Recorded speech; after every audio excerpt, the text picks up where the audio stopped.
అసలు యజ్ఞం నుంచి ఆమె ఎందుకు జన్మించాల్సి వచ్చింది? ఈ విషయం గురించి తెలుసుకోవాలంటే మహాభారతంలో 2 ఇంపార్టెంట్ క్యారెక్టర్స్ గురించి తెలుసుకోవాలి. ద్రోణాచార్యుడు అంటే కౌరవులకి, పాండవులకి వీరందరికీ విద్యాభ్యాసం నేర్పించిన వాడే ద్రోణాచార్యుడు. ద్రుపదుడు అంటే పాంచాల రాజ్యానికి రాజు.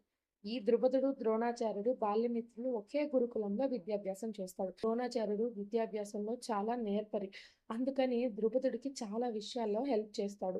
హెల్ప్ పొందినందుకు ద్రుపదుడు ద్రోణాచార్యుడికి ఒక ప్రామిస్ చేస్తాడు. నీకు ఈ జీవితంలో ఎలాంటి అవసరం వచ్చినప్పుడైనా నువ్వు నన్ను కలవచ్చు, నేను నీకు సహాయం చేస్తాను అని చెప్పి అక్కడి నుంచి వెళ్ళిపోతాడు.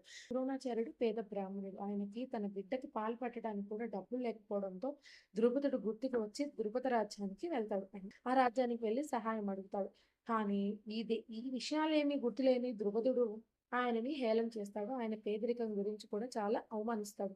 ధనుర్విద్యలో సర్వశ్రేష్ఠుడైన అర్జునుడి నుంచి గురుదక్షిణగా ద్రుపదుడు రాజ్యానికి వెళ్ళి ఆయనను బందీగా తీసుకురమ్మని అడుగుతాడు. ద్రుపద రాజ్యం మీద దండెత్తి ఆయన్ని ఓడించి ఆయనని బందీగా తీసుకొని వచ్చి ద్రోణుడికి అప్పగిస్తాడు. అలా అప్పగించినప్పుడు ద్రోణాచార్యుడు పాంచాల రాజ్యంలోని అర్ధరాజ్యాన్ని లాక్కొని తన కొడుకు అయిన అశ్వత్థామని రాజుని చేస్తాడు. మరి వీటన్నిటికీ ప్రతీకారం ద్రుపదుడు తీర్చుకోవాలి కదా. అందుకని యాజుడు, ఉపయాజుడు అనే ఇద్దరు బ్రాహ్మణోత్తములతో పుత్రకామేష్టి యాగం చేయించి ఆ యాగం ద్వారా దృష్టద్యుమ్నుడు అనే కొడుకుని పొందుతాడు. దృష్టద్యుమ్నుడితో పాటు ఒక స్త్రీ కూడా ఆ యజ్ఞం నుంచి ఉద్భవిస్తుంది. ఆ స్త్రీ జన్మిస్తుండగా ఆకాశవాణి అక్కడ ఉన్న వారందరితో ఇలా చెప్తుంది. ఈ స్త్రీ చాలా మంది రాజుల యొక్క మరణానికి కారణమవుతుంది. అంతేకాదు ఈ స్త్రీ వల్ల లోకంలో చాలా మార్పులు జరుగుతాయి.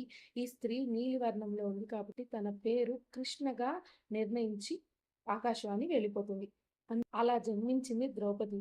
ద్రుపదుడి కూతురు కాబట్టి ఆమెని ద్రౌపది అని అంటాం, కానీ ఆమె అసలు పేరు కృష్ణ. ఆ పవిత్ర స్త్రీ రూపం ఆ కృష్ణుడు చేసిన మాయలాగా అనిపిస్తుంది. ఆమె అత్యంత సుందరవతి. పెద్ద పెద్ద కళ్ళు, బారైన కురులు, ఆమె చుట్టూ నీలి కలువల సువాసన కలిగి ఉంటుంది. స్వర్గం నుండి దిగివచ్చిన దేవకన్యలా కనిపిస్తుంది.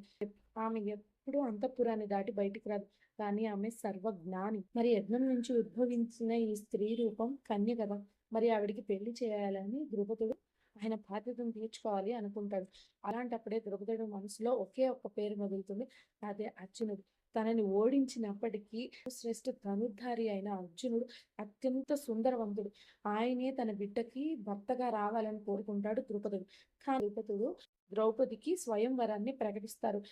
తన తండ్రి మాటల్లో అర్జునుడి గురించి విని ద్రౌపది కూడా తన మనసులో అర్జునుడి రూపాన్ని ఊహించుకొని తనే తనకు భర్తగా రావాలని కోరుకుంటూ ఉంటుంది.